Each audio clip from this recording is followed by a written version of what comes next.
Hi, this is the introduction to the sections that are going to help you with discussing the results of the assessment with parents. In this brief presentation, you're going to learn about the aims of these presentations, how these presentations differ from the documents that you have available to you, how to use these presentations, and then what each presentation contains. So the aim of the presentation is very simple. The aim is to give you the simple words that you can use with parents to help them understand when you're describing a learning style, to help them understand quickly and easily what you mean by that learning style and what some of the implications are of that learning style.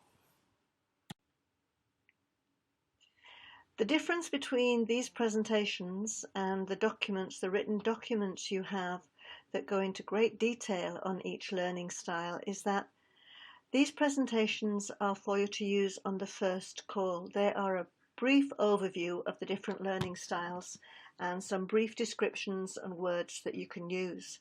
The documents are for you to read to get ideas when you're actually working on the consultation process with parents. So it's presentations first, and then the documents when you need more support knowing about learning style. How to use them.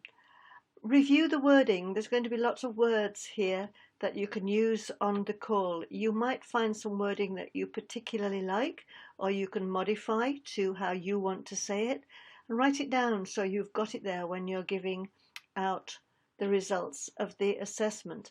You'll only have to use this a few times. You will soon get to know what to say and how to present this information. Keep it simple. Presentations are simple, the wording is simple, it's looking at the overview of each learning style, it's not going into deep issues about each learning style. Parents don't need to know the deep implications of a learning style at this stage. Use it to comment briefly on the child's best learning style. Describe it and comment on implications, and do for the same for the poor learning style.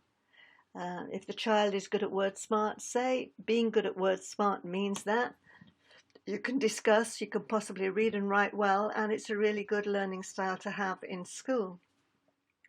Now, if the child is poor, is not word smart, you can say, well, this is going to cause problems in school because schooling is very much about words. So we're going to have to look at this and see how we can help your child with these issues.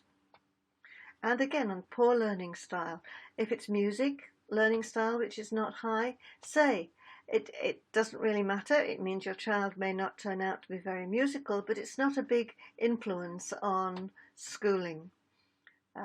If it's number, you can say, yes, this has an implication to math, for math learning, and it will be difficult for a child without number smarts because schools work in a very logical, structured way, and it seems that your child doesn't learn that way very well. That's all you need to say. These are what each presentation, there's going to be 8 presentations, of course, one for each learning style. These are what the presentations are going to contain. A brief description of the learning style in simple wording. I put there problems of this learning style. It's not really necessary. The implications is necessary. So you're going to learn about implications for schooling, homework, and tutoring. Remember, these are my words. Make these words into your own. They're just suggestions for you. Give examples where you can. I often talk about my own learning style. I'm picture smart. And I talk about when I give directions, I describe where to go. Turn left by the red house. Go along until you see the shop that is selling books. Whereas my husband, who's word smart, needs to know the names of the street, and he's logical as well, so he needs to have that full structure there for him. So give examples from your own experience, or from children that you have worked with, or from children that you know. But keep it simple. Parents are as I said, this is new information for parents. You want to make sure they know what you're talking about, but you want to present it in a way that they can understand easily. And you don't have to describe all the styles, only use those that are relevant to the child.